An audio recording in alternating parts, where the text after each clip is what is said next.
Chick-fil-A, the popular fast food chain known for its delicious chicken sandwiches and waffle fries, has become a staple of the American food landscape. But how did this beloved restaurant come to be? In this video, we'll explore the fascinating history and 5 important components of Chick-fil-A's successful business strategy. Chick-fil-A is one of the most successful fast food chains in the United States, ranking third behind just McDonald's and Starbucks for total sales. Its success is astounding, given that there are 5 McDonald's for every Chick-fil-A location, but according to QSR magazine, which analyzes the quick service restaurant industry, each Chick-fil-A location averages nearly twice the revenue of each McDonald's. Chick-fil-A is also one of the fastest growing of any of the top fast food chains. This success is not an accident. It is the result of Chick-fil-A's successful business strategy over decades and the influence of its founder. Chick-fil-A's story begins with its founder, Truett Cathy. Cathy was born in 1921 in Eatonton, Georgia, and grew up in a family of 6 siblings. His parents owned a boarding house with a small restaurant, and Cathy began working there at a young age. Many successful business leaders can trace their success to life experience, and Truett learned important lessons that eventually shaped the strategy of Chick-fil-A. Cathy developed a passion for business at a young age.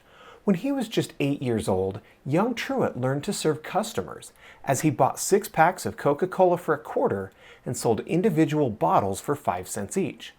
Sounds like a lot of work for less than a penny profit per bottle.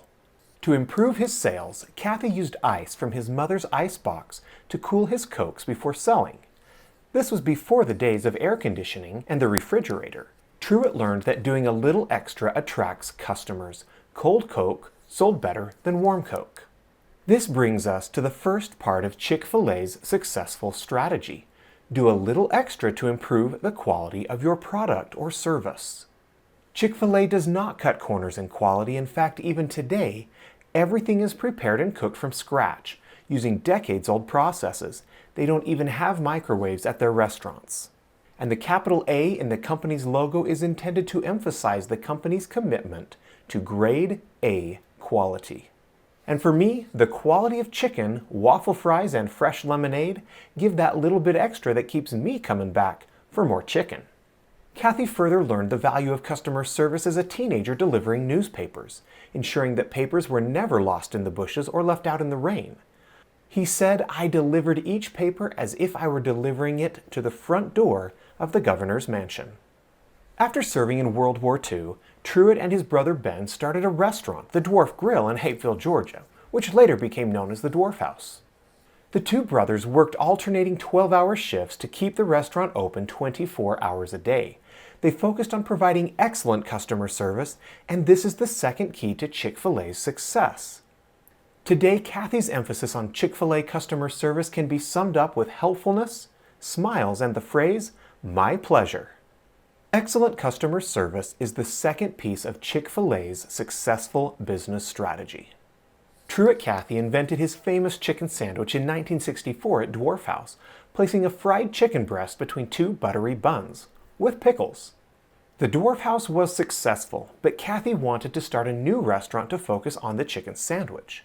In 1967, Cathy opened the first dedicated Chick-fil-A restaurant in Atlanta. The menu was simple, and it focused on chicken. Cathy had worked on the recipe years earlier, until his Dwarf House customers asked him to stop making changes and just deliver the sandwich they had come to love. Cathy's son Dan remembers how odd he thought that first chicken breast sandwich was. Like most Americans of the time, the Cathys ate burgers. At that time, the average American ate the equivalent of 4 quarter-pounders worth of beef every week.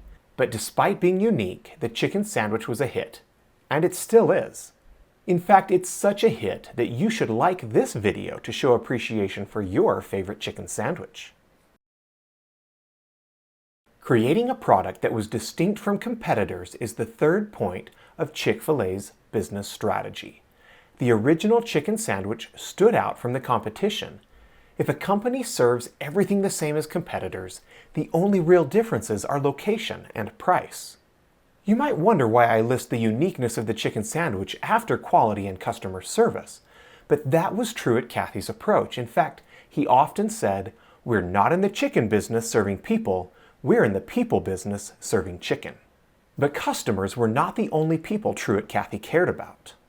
Cathy's approach to business has always been unique. He was committed to treating his employees with respect and ensuring that his restaurants were places of community and connection.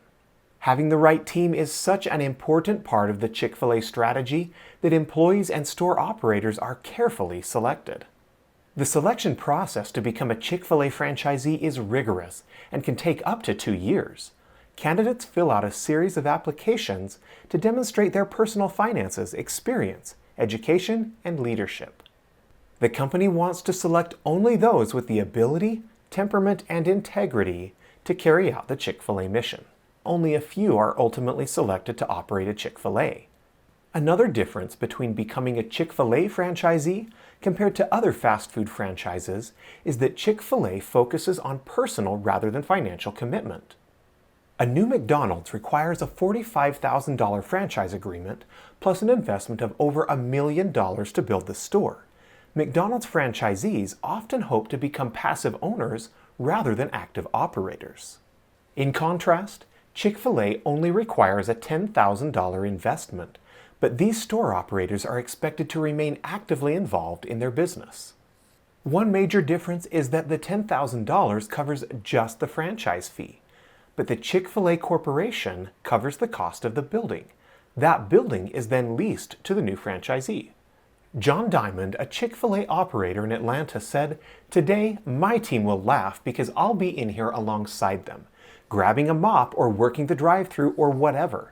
We're not just absentee owners. We're operators actively running the business." This type of active leadership inspires workers to give every customer the best quality and service possible. A focus on leadership excellence is the fourth component of Chick-fil-A's successful strategy. The final piece of the strategy is even more unique than serving chicken in a hamburger world, but it does involve beef. As Chick-fil-A grew, it adopted distinctive but recognizable marketing, featuring the now iconic Eat More Chicken Cow campaign. Chick-fil-A marketing is both clever and memorable, and emphasizes the company's focus on chicken instead of the traditional fast food hamburger. Creating differences between your company and the competition is important. The fifth piece of Chick-fil-A's successful strategy is consistent and memorable marketing. Over the years, Chick-fil-A has continued to innovate and expand, introducing new menu items like the spicy chicken sandwich, chicken nuggets, and grilled chicken options. Today, Chick-fil-A is one of the largest fast food chains in the country, with more than 2,700 locations in 47 states. Truett Cathy passed away in 2014 at the age of 93, but his legacy lives on through Chick-fil-A and the many people he inspired over the years. Chick-fil-A has also been known for its philanthropic efforts, including its support for education and local communities. However, in recent years, Chick-fil-A has faced controversy over its founder and his family's stance on certain social issues. In 2009, the company faced public backlash due to the Cathy family's traditional Christian views related to family and marriage, and donations to organizations such as the Family Research Council and the Marriage and Family Foundation. Chick-fil-A was accused of supporting anti-gay hate groups, but an intended boycott against Chick-fil-A backfired. In response to complaints against the company, loyal customers lined up to show support for the company. One operator stated that they had a line since the moment they opened and had served 2,000 customers by lunchtime. Regardless of any single person's views on social issues, the company has remained steadfast in its commitment to serving customers with kindness and respect. Plus great chicken. So whether you're a die-hard fan of the original chicken sandwich or you've yet to try Chick-fil-A for yourself, one thing is clear: it's time for lunch. Thanks for watching this history and discussion of Chick-fil-A's business strategy. Do you agree with my assessment of Chick-fil-A's strategy? Let me know what you think in the comments, and please subscribe for more on business, strategy, and the people involved.